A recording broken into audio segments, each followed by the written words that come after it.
because then she would only take hypoallergenic dogs into her house. It's like, yeah, there's not enough of those to go around here. You realize that, right? Not even if it's not even in New York, then you're not gonna get it. Like that's in Manhattan, she could probably get away with it, but out here on Long Island, no, it's a lot harder. But like, is that just that general idea? People just, they keep fighting against what so obviously is just, a losing battle. But whether they're just that naive, or they're just like digging their heels and they refuse to let go.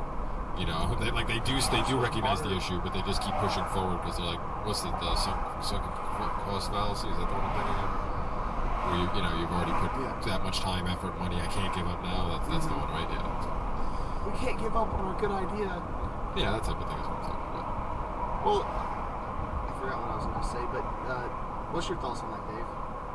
Dave. David. That's me. No, I mean, absolutely. If there's not enough market demand to meet what your abilities are, your passion is, then you have to shift gears. You know what I mean? As far as if we're speaking specifically to the lady with the dog problem, but as far as the Google thing goes, I think diversity in terms of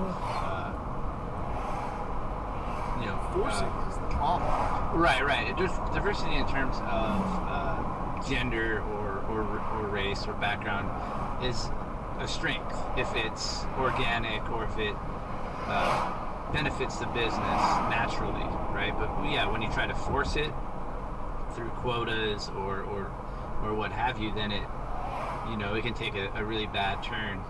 And that whole thing, like you mentioned, that where their LinkedIn is their preferred pronouns, and that stuff can really start to eat away at a culture of a business. I think like it's one thing that you should respect individuals on an individual level.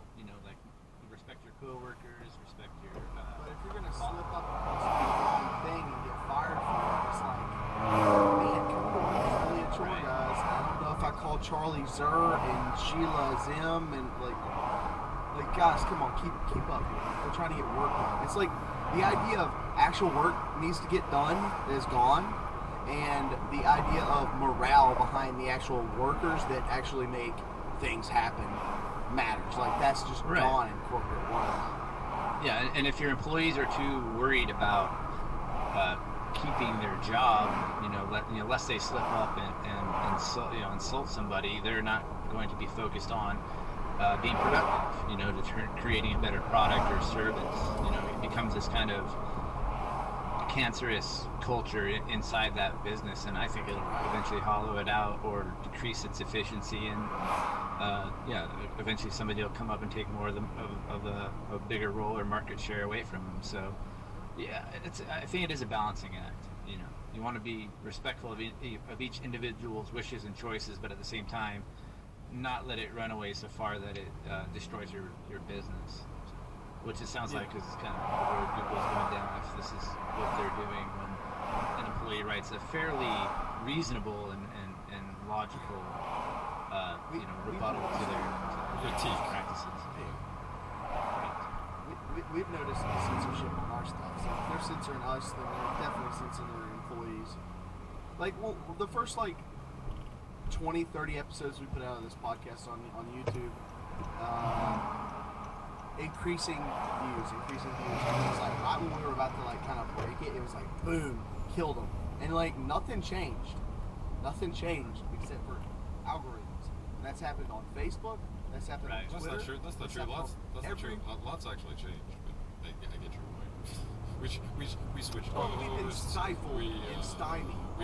Our quality actually got better. It got worse for a while, then it got better again.